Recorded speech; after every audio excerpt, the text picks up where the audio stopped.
My parents didn't just skip my MIT graduation. They skipped it to watch my sister dance in a tiny auditorium that smelled like old carpet and cheap perfume. While families around me screamed, clapped and cried, I walked across that stage with a smile I'd practiced in the mirror, knowing the people who were supposed to cheer for me were cheering for her instead. The applause felt distant. The empty chairs felt louder. And somewhere between the dean's handshake and the silence that followed, a decision formed, so sharp it almost scared me, because that day wasn't the real betrayal. It was only the beginning. I grew up in a house where love was measured, weighed, and quietly redirected toward the daughter who shone the brightest. From the outside, we looked like every polished American family on a quiet suburban street in Naperville, Illinois. Freshly cut lawn, warm porch light, framed photos lining the hallway. But if you looked closely, every frame told the same story. Sophia in a tutu. Sophia holding flowers. Sophia mid-pirouette while our mother, Claire, beamed beside her. My own achievements were there too, just smaller, tucked lower, almost like decoration. I used to wonder if I was imagining the imbalance. Maybe every older sibling feels overshadowed. Maybe every family has a favorite child.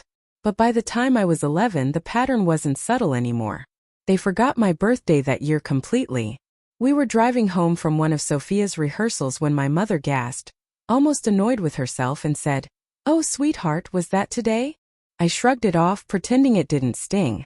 But I kept my silence pressed between my teeth the whole ride home. In high school, when I won an academic award that required a short speech, I scanned the audience and saw 2 empty seats in the second row. The counselor whispered, "Maybe traffic." But traffic wasn't the reason. Sophia had a last-minute callback for a dance program in Evanston. My father, Richard, told me later, "You're strong. You don't need us there for every little thing." That phrase clung to me for years. They bought Sophia a used car the moment she turned 16. A silver one with a giant red bow. I remember watching her peel out of the driveway while I stood at the bus stop in the cold, clutching my backpack straps. I told myself it didn't matter. I told myself I was building independence, resilience, a thicker skin. I didn't realize then that I was also building distance. Still, a part of me kept reaching. I tried to make myself easier to love, quiet, helpful, never demanding attention. I cooked dinner when Mom was busy, tutored Sophia for her math exams, brought home straight A's like offerings no one asked for. But nothing I did shifted the spotlight. It wasn't malicious, I think, just habitual. They were used to seeing Sophia as the one who needed protecting and me as the one who would be fine. I learned early that being the strong one is just another way of being unseen. But the strange thing is, I didn't hate them. I longed for them, for that look parents give when they're proud, when they really see you. I held on to the hope that someday they would turn toward me with the same warmth they gave Sophia without thinking. I didn't know that the day they finally turned would be the day I no longer needed them. Graduation morning should have felt triumphant. The air on campus carried that electric mix of nerves and celebration. The rustle of gowns, the click of cameras, families shouting names across the lawn. I remember tightening the zipper on my cap and gown in a quiet corner, telling myself not to look for anyone. Not this time. Not after a week of vague texts and, "We'll see, sweetheart." Still, I saved 3 seats. Habit is hard to break. When I walked toward the ceremony, the sunlight hit the rows of folding chairs like a spotlight. Parents waved programs in the heat. Kids held bouquets for their siblings.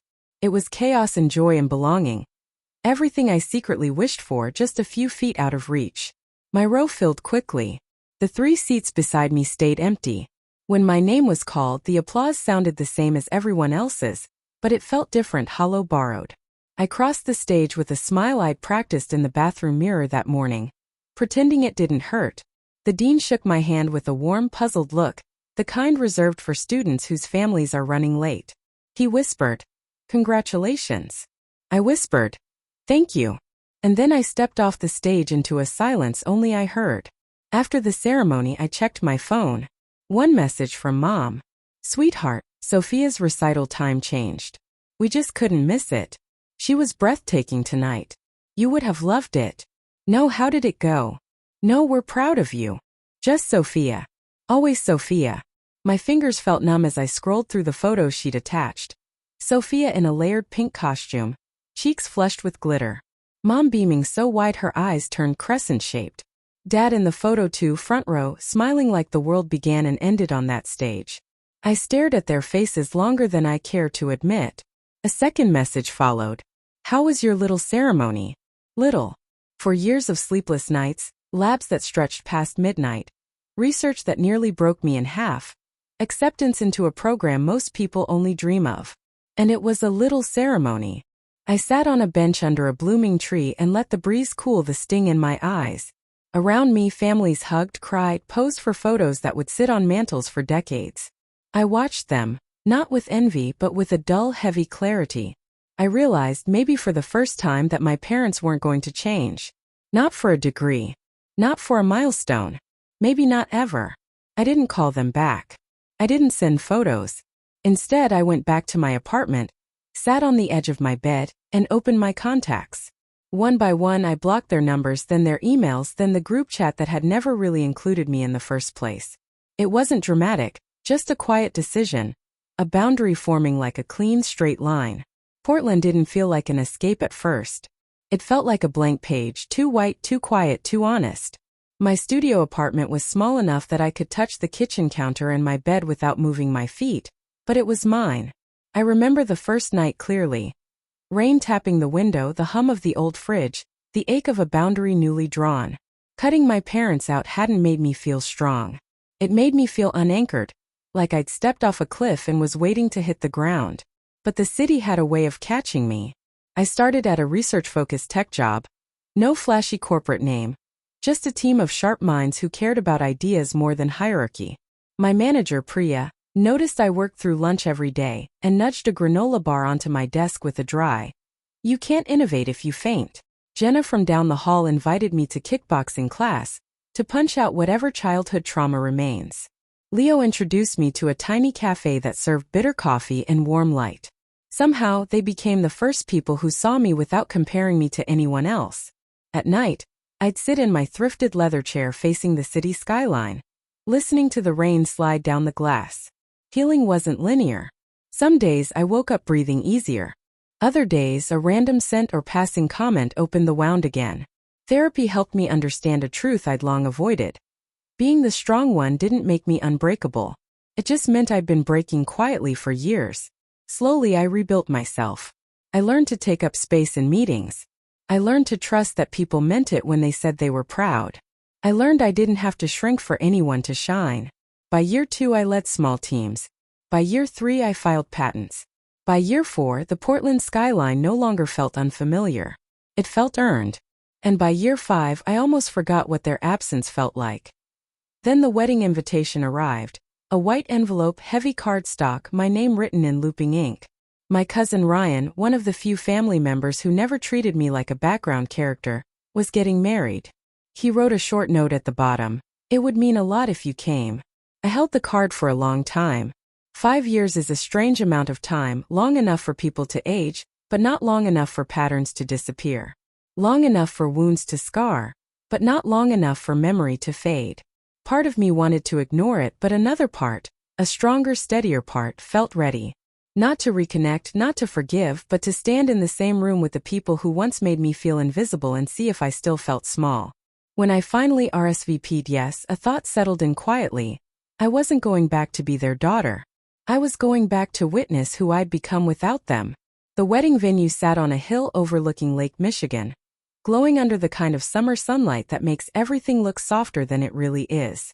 White columns framed the entrance, roses lined the pathways, and guests drifted across the lawn like pieces on a slow-moving stage.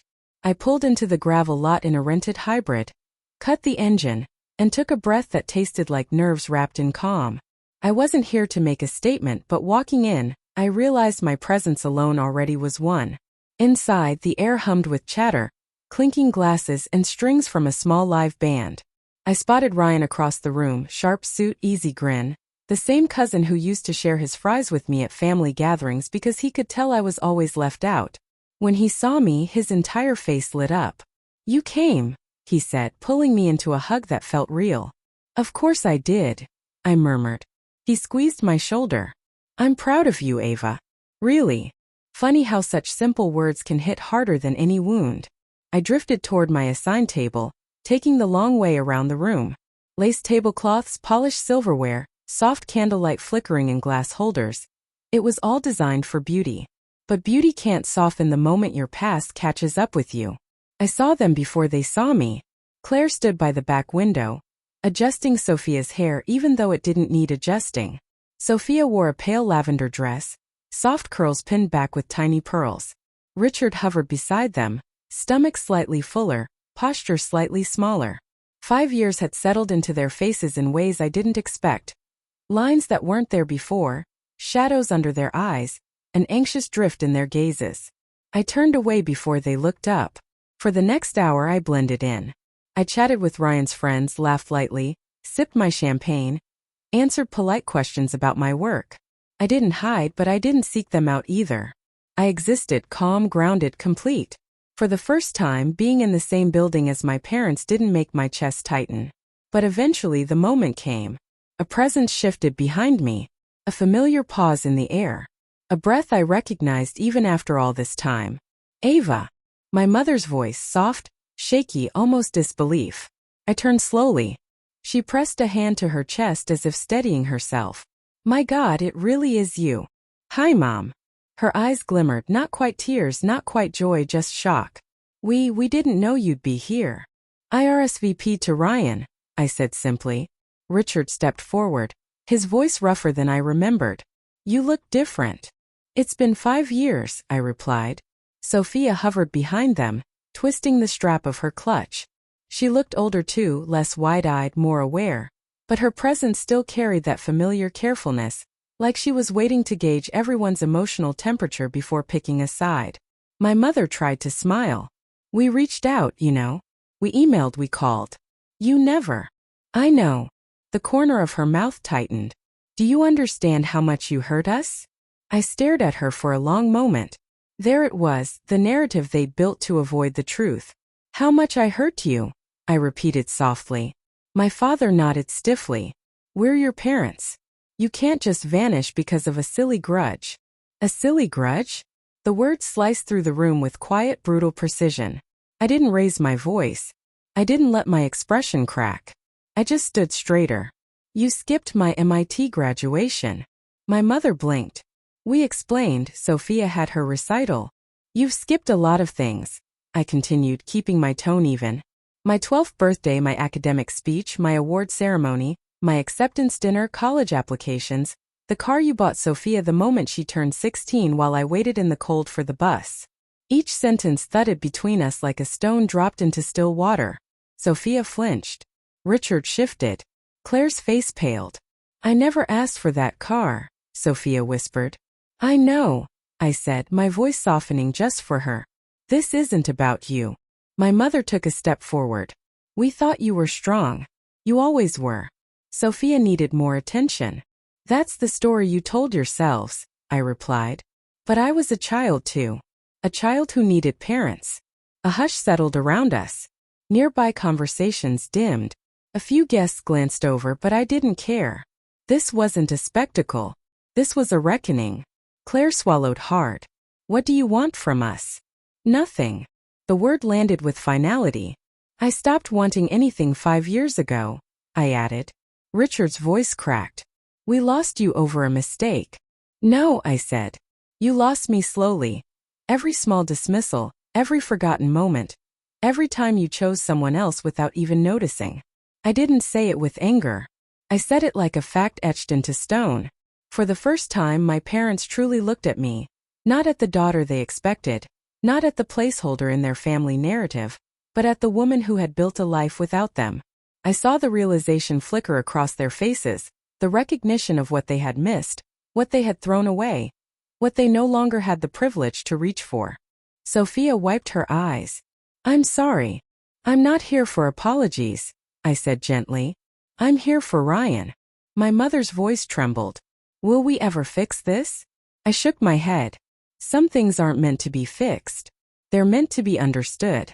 Silence, heavy, undeniable. I stepped back, giving them the space they never gave me.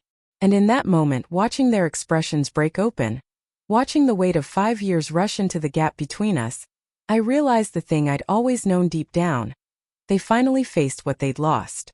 Not a daughter, not a trophy, but a whole life they never bothered to see. The morning after the wedding, my phone buzzed with a number I didn't recognize.